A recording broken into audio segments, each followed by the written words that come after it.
ആന ദിനമാണ്. ലോക ആന ദിനത്തിന് ഭംഗി പോരാ എന്ന് തോന്നുന്നത് കൊണ്ട് മലയാളികളിൽ പലരും അതിനെ ലോക ഗജ ദിനം എന്നൊക്കെ പറയും.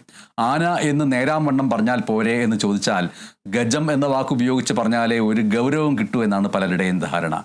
അതേപോലെ തന്നെ ഗജവീരന്മാർ എന്നുള്ള വാക്കുകൾ ഉപയോഗിക്കുകയും ചെയ്യും, നെറ്റിപ്പട്ടം നൽകുകയും ചെയ്യും. മറുഭാഗത്ത് ഈ ആനകളെ കാട്ടിൽ നിന്ന് പിടിച്ചുകൊണ്ടുവന്ന് അവരുടെ ആവാസ വ്യവസ്ഥയിൽ നിന്ന് പുറത്തേക്ക് കൊണ്ടുവന്ന് കെട്ടിയിട്ട് ചങ്ങലയിട്ട് മണിക്കൂറുകളോളം വെയിലത്ത് നിർത്തി പീഡിപ്പിക്കുകയും ചെയ്യും.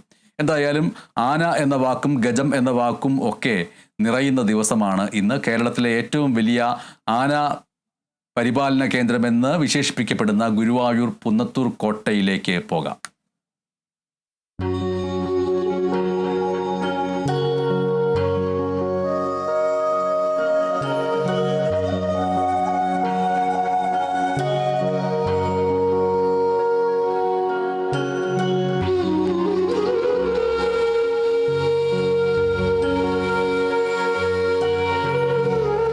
രാജ്യത്തെ ഏറ്റവും പ്രധാനപ്പെട്ട ആനസങ്കേതമാണ് ഗുരുവായൂർ പുന്നത്തൂർ കോട്ട. ആനപ്രേമികളുടെ തീർത്ഥാടന കേന്ദ്രം. എത്ര കണ്ടാലും മതി വരാത്ത ഒന്നാണ് ആനകൾ. ആഴമേറിയ നിരവധി ആനക്കഥകളുടെ ചരിത്രവുമുണ്ട് ഈ കോട്ടയിൽ. ഉണ്ണിക്കണ്ണന്റെ സന്തത സഹചാരികളായ ആനകളാണ് ഇവിടെ അധിവസിക്കുന്നത്. ദിനംപ്രതി ആയിരക്കണക്കിന് സന്ദർശകരെത്തുന്ന നാട്ടാന വളർത്തൽ കേന്ദ്രം കൂടിയാണിത്. സന്ദർശകർക്ക് ആനക്കോട്ടയിൽ കയറി ആനകളെ ആവോളം കണ്ട് ആസ്വദിക്കാനും ചിത്രങ്ങൾ പകർത്താനും കഴിയും. ആദ്യ കാലഘട്ടത്തിൽ 66 ആനകളാണ് പുന്നത്തൂർ കോട്ടയിൽ ഉണ്ടായിരുന്നത്.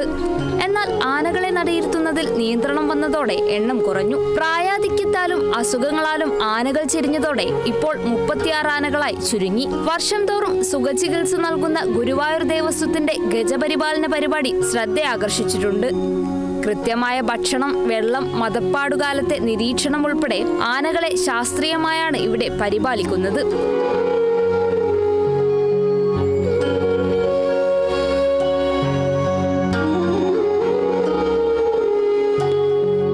വിദഗ്ധ സംഘത്തിന്റെ നേതൃത്വത്തിലാണ് ആനകളുടെ ആരോഗ്യ പരിപാലനം.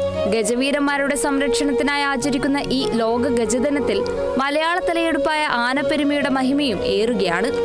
Kerala vision news, Thrissur.